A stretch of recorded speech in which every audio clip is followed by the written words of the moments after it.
Bonjour à tous, bienvenue sur Math et Ça, ma chaîne de maths pour dédramatiser. Au programme aujourd'hui une leçon très intéressante pour les élèves de seconde, démontrer qu'un quadrilatère est un carré.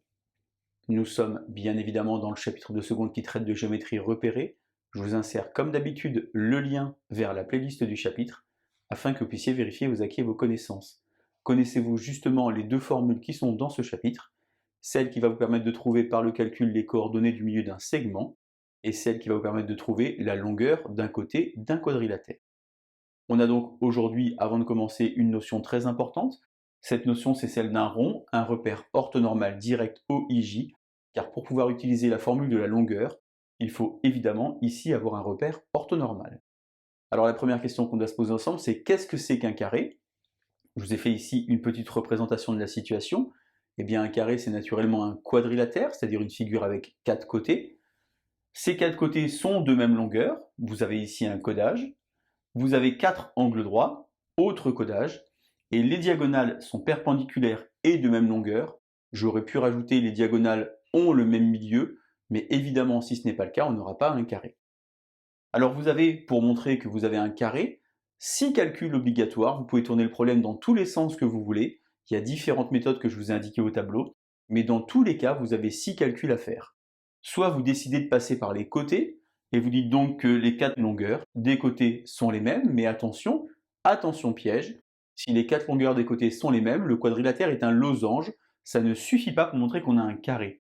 On peut alors calculer la longueur des diagonales, et un losange qui a les diagonales de même longueur est alors un carré. Ou bien, autre méthode, on évalue les milieux des diagonales pour voir que c'est le même, on a donc un parallélogramme. On calcule deux côtés consécutifs qui sont égaux, on a donc un losange. Et on calcule les longueurs des diagonales, elles sont les mêmes, on a alors un carré. On peut enfin, dernière méthode, évaluer les quatre longueurs des côtés, on aura donc un losange, puis calculer la longueur d'une diagonale, et effectuer la réciproque du théorème de Pythagore pour montrer que le losange possède un angle droit, et si on a un angle droit, eh bien par parallélisme des côtés opposés, on aura alors quatre angles droits, et enfin donc un carré. C'est maintenant à vous de jouer. Un petit exemple sur la partie droite du tableau. J'ai donc proposé 4 points. Il n'est pas utile de placer ces points dans un repère. Par contre, faites un croquis dans la marge. Je vous laisse montrer que ce quadrilatère est un carré.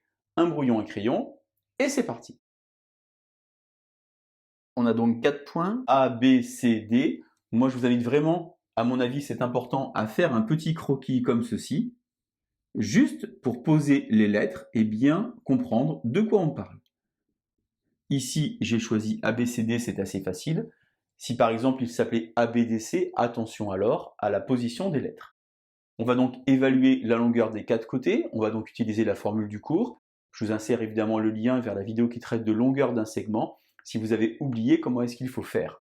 C'est relativement simple, il vous suffit donc d'évaluer la différence entre les deux abscisses et élever au carré. Alors moins 5 moins moins 2, ça fait moins 3.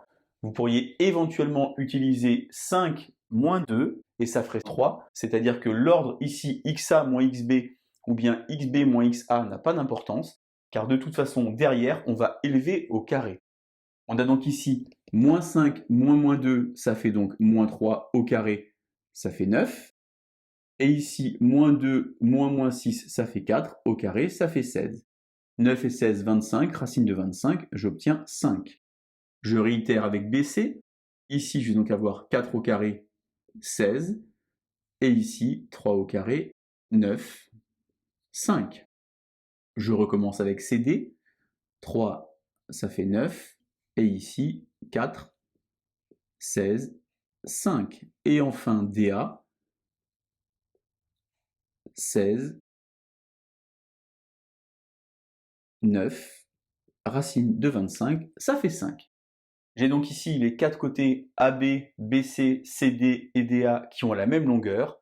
Attention piège, ABCD est un losange.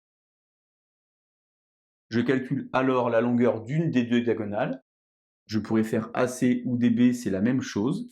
Donc je recommence, AC, comme ceci, extrémité moins origine. Moins 5, moins 2, ça fait moins 7 au carré, 49. Et ici, 1 au carré, ça fait 1. J'obtiens alors AC égale racine de 50. Je vais donc utiliser maintenant la réciproque du théorème de Pythagore. Je vous insère le lien vers la vidéo qui traite de la réciproque du théorème de Pythagore si vous avez oublié comment est-ce qu'il faut faire. Attention à la présentation, je calcule séparément et ensuite je regarde si les résultats sont les mêmes. D'abord, le plus grand côté ici, c'est AC. Donc je vais calculer AC carré. Racine de 50 au carré, ça fait donc 50. Je calcule maintenant AB carré plus BC carré.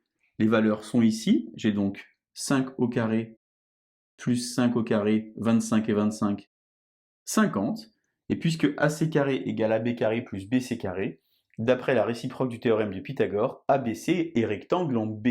Je peux donc rajouter ici, par exemple, sur ma figure, le petit codage. J'ai montré ça, comme ceci, et j'ai montré ça. Finalement, ABCD est un losange avec un angle droit, mais je l'ai dit tout à l'heure, si j'ai un angle droit, j'ai finalement 4 angles droits, car vous connaissez certainement la propriété qui dit que si deux droites sont parallèles, toute perpendiculaire à l'une est perpendiculaire à l'autre. Ainsi, je fais tourner tous les angles droits, et je peux conclure que ABCD est un carré. Voilà donc comment faire pour démontrer qu'un quadrilatère est un carré. Vous pouvez tourner le problème dans tous les sens, vous aurez toujours 6 calculs à effectuer.